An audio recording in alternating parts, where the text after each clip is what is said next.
আমার বিয়ের 1 মাসের মাথায় শুনতে পেলাম আমার শাশুড়ি গর্ভবতী। খবরটি আমাকে দিল আমার স্বামী। কথাটা বলার সময় তার মুখে আমি একরাশ রাগ আর ঘৃণা দেখতে পেলাম। আমাকে কথাটা বলেই ধপ করে খাটে বসে পড়ল সে। তার ফসা মুখ রাগে লাল হয়ে আছে, কিন্তু আমি বুঝতে পারলাম না এই খবরে তো খুশি হওয়ার কথা, এখন রাগ হওয়ার কি আছে। কিন্তু তার থমথমে মুখ দেখে কিছু বলার সাহস পেলাম না। চুপচাপ ঠায় দাঁড়িয়ে থাকলাম খাটের পাশে। কিছুক্ষণ পর সেই রাগে গজগজ করতে করতে বলল, ন্যূনতম কোনো লজ্জা আছে এই বয়সে? ছি ছি ছি ছি ছি, লজ্জায় আমারই মাথা কাটা যাচ্ছে। আত্মীয় স্বজন পাড়া প্রতিবেশী শুনলে কি বলবে? আর আমার বন্ধু আর কলিগদের কথা তো বাদই দিলাম, সমাজে আমাদের একটা মান সম্মান আছে না, সব শেষ হয়ে যাবে। আমি ভেবেই পেলাম না এই খুশির খবরে সমাজে মান সম্মান নষ্ট কেন হবে। আমার বরের বয়স 26 বছর।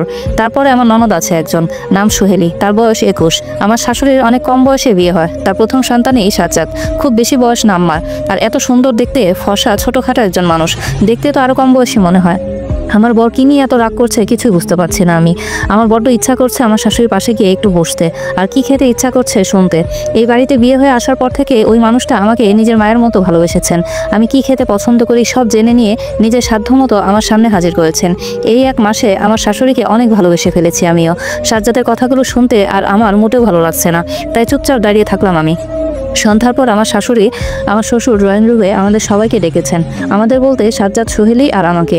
অন্যদিন শ্বশুর ডাকলে সাজ্জাদ তাড়াতাড়ি অফিস থেকে চলে আসে। বাবাকে এ বাড়ির সবাই একটু ভয় পায়, সমীহ করে চলে। বাবা মানুষটা একটু রাজভারী হলেও ভেতরটা অনেক নরম। নিকটস্থ একটা স্কুলে হেডমাস্টার ছিলেন তিনি, ব্যক্তিত্ব সম্পন্ন মানুষ একজন। 1 মাসে আমার সাথে খুব বেশি কথা হয়নি, তবে সকালের চা, বিকেলের নাস্তা তিনি আমাকে ছাড়া একদমই খায় না। আমাকে মামুনি ছাড়া তিনি ডাকেনি না। অন্যদিন সাজ্জাদ তাড়াতাড়ি বাড়ি ফিরলেও আজ সন্ধ্যা গড়িয়ে যাচ্ছে, এখনও সে ফিরেনি। আমার নিজের কাছেই কেমন অপরাধ বোধ লাগছে। বাবা আম্মা হয়তো অপেক্ষা করে বসে আছেন কথা বলার জন্য, অথচ তাদের ছেলে বাড়ি ফেরেনি এখনো। রাত 8:30টার দিকে আমার স্বামী বাড়ি ফেরে। রুমে ঢুকেই ফ্রেশ হতে ওয়াশরুমে চলে যায়। আমি কিছু বলার সুযোগ পাই না। অন্যদিনের সন্ধ্যাগুলো একটু সুন্দর হয়। আমি, আম্মা আর আমার ননদ মিলে বিভিন্ন নাস্তা বানাই। সাজ্জাদ ফিরলে সবাই মিলে আড্ডা দিই ড্রয়িং রুমে বসে। কিন্তু আজ কেমন যেন শখ খাপ ছাড়া। সুহেলিও সেই দুপুরে খেয়ে গিয়ে ঘরে দরজাটা বন্ধ করে দিয়েছে, এখনো খোলেনি। কি যে হলো ভাই বোনের ভেবে পাই না আমি। আধা ঘন্টা পর ফ্রেশ হয়ে সাজ্জাদ বের হয়ে আসলো। বলল, কি হলো, কিছু বলবে? এভাবে দাঁড়িয়ে আছো কেন? আমি আস্তে আস্তে বললাম, বাবা রেখেছিলেন তো আমাদের, তুমি কি ভুলে গেছো?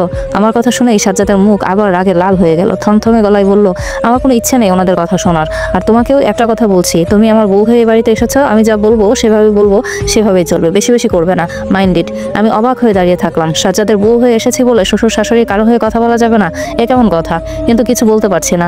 একে তো আমি নতুন বউ, তার উপর আমি সাজ্জাদকে একটু ভয়ই পাই। বলতে গেলে চুপ করে বসে থাকি আমি। সাজ্জাদ ফিরেছ?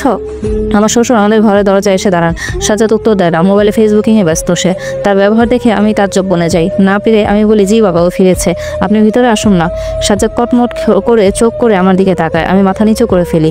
বাবা বলেন, মা, না মামুনি, এখন আসবো না, তোমরা একটু ড্রয়িং রুমে আসো, আমি আর তোমাদের আম্মা একটু কথা বলতাম তোমাদের সাথে। আমি সাজ্জাদের দিকে তাকাই। বিরক্ত মুখ নিয়ে উঠে বসে সে। বিড়বিড় করে কি যেন বলে, আমি বুঝতে পারি না। বড় সোফাটার পাশে বসে আছেন বাবা, তার পাশে আম্মা। তাদের উল্টো দিকে সোফায় সাজ্জাদ মাথা নিচু করে বসা, আমি তার পাশে দাঁড়ানো। সোহেলিকে অনেকবার ডেকেছি, সে দরজা খোলেনি, শুধু বলেছে, প্লিজ ডিস্টার্ব করো না আমাকে, আমি একা থাকতে চাই। আমি ওকে না নিয়েই ফিরে আসি। আম্মার দিকে তাকিয়ে মুখটা ঢক করে ওঠে আমার। কি সুন্দর মুখটা, একদিনে কি হয়ে গেছে, চোখের নিচে কালি পড়েছে। খোলা চোখ দেখে মনে হচ্ছে অনেক কান্নাকাটি করছেন। আর সারাদিন তিনি ঘর থেকে বের হননি। আমি অনেকবার তার ঘরের সামনে যেয়ে ফিরে এসেছি সারা না পেয়ে। দুপুরে বাবা ওনার খাবার ঘরে নিয়ে গিয়েছেন। একদিনে কি অবস্থা হয়ে গেছে আমার কান্না পেয়ে যায় দেখে। সাজ্জাদ বড় রুটু কণ্ঠে বলে, কি বলতে ডেকেছেন বাবা, তাড়াতাড়ি বলেন। অবাক হয়ে ছেলের দিকে তাকান তিনি।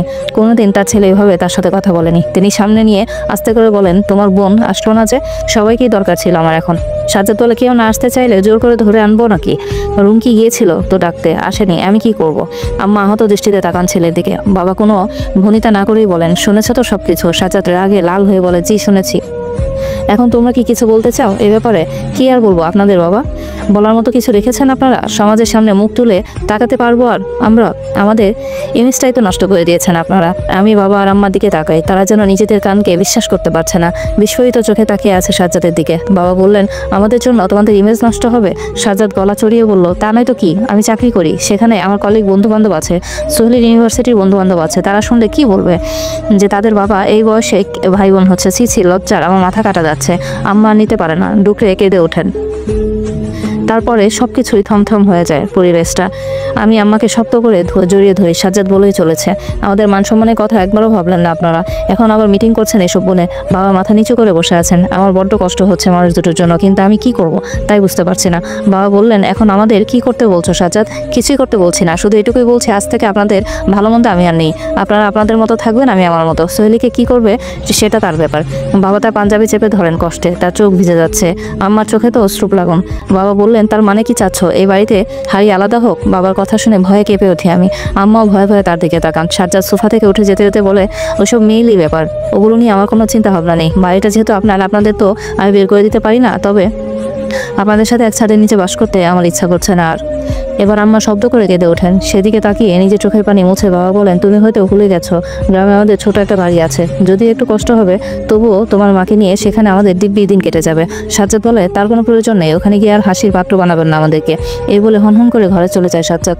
আমি কি বলবো ভাষা খুঁজে পাই না, শুধু মাকে শক্ত করে জড়িয়ে বসে থাকি। কেউ কোনো কথা বলতে পারি না, শুধু চোখের পানি ফেলি।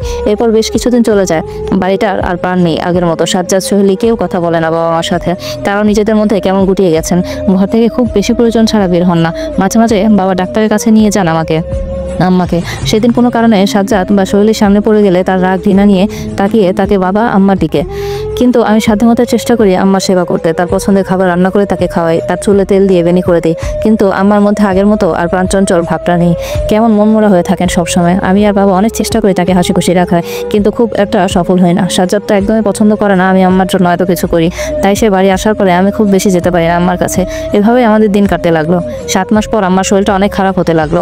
পায়ে পানি এসে পা ফুলে গেছে, কিছুটা মুখে তুলতে পারে না, বমি করে দেন, সবসময় শরীর দুর্বল থাকে, হাঁটাচলা করতে পারেন না বেশি। বাবা অনেক দুশ্চিন্তায় থাকেন মাকে নিয়ে, নিজে বিশ্রাম না নিয়ে আম্মাকে সেবা করতে থাকেন। আমার পা টিপে দেন, মুখে তুলে খাইয়ে দিতে থাকেন সারাক্ষণ। স্ত্রীকে কতটা ভালোবাসলে এত কিছু করা যায় তাই ভাবি আমি, কিন্তু এত কিছুর পরেও সাজ্জাদ সোহেলের কারো মন বলতে দেখা গেল না। আমি নিজে অপরাধ বোধে ভুগি সারাদিন সাজ্জাদের এই ব্যবহারে। এর মধ্যে আমার নিজের মা একদিন ফোন করেন আমাকে, বলেন, তুই কিছুদিন আমাদের বাড়ি থেকে ঘুরে যা। আমি বলি, মা কি বলো তুমি এসব? আমার এই অবস্থায় আমি তাকে রেখে কিভাবে ওই বাড়ি যাই? তোর মাথা কি খারাপ হয়ে গেছে টুঙ্কি? তোর বুড়ি শাশুড়ির বাচ্চা হবে আর তুই তাকে সেবা করবি? এরপর কি শাশুড়ির বাচ্চাটাও তুই মানুষ করে দিবি? তোর নিজের সংসার নেই? আমি অবাক হয়ে যাই মায়ের কথা শুনে। আমি বলি, আমার শ্বশুর শাশুড়ি স্বামী ননদ সবাইকে নিয়েই আমার সংসার মা, তুমি তো আমাকে কখনো এসব শিক্ষা দাওনি, তবে আজ কেন এসব বলছো? আর যদি প্রয়োজন পড়ে আম্মাকে সাহায্য করার জন্য আমি তার সন্তানকে লালন পালন করব। আশা করি বুঝতে পেরেছ। মাকে আর কিছু বলার সুযোগ না দিয়ে ফোন রেখে দিই আমি। চারদিকে বাবা আম্মাকে নিয়ে অনেক হাসাহাসি টিটকারি সব কানে আসে আমার। এই তো সেদিন পাশের বাড়ি